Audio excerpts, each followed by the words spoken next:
doing the diagnostic on the hellcat 2016. Is that good? Yeah, that's cool, man. Here's downstream on this side on the cat. Upstream is bank 2. And then, man, is on this side. Bank 1.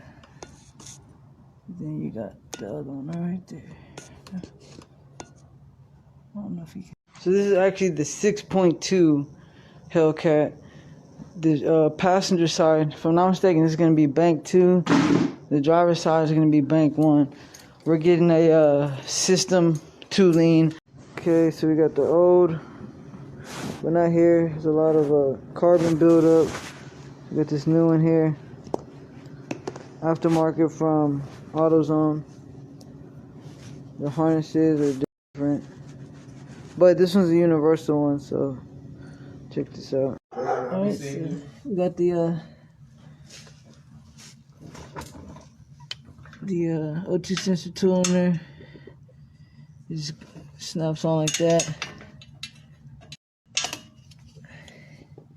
Put your half head in there, turn it right on. Alright. Yeah, because I had diagnosed it myself at Riley's. I forgot that with the COVID, they don't come outside and give me the two. We're gonna clear. They want to give me a new Tacoma. I said, hell no. Clear, I already like them. I'm like, nah, this Ranger has never let me down and shit. Clear. Fuck it. So I was like, we'll see if the Challenger keeps up too. Alright. Yeah, bro, like with the black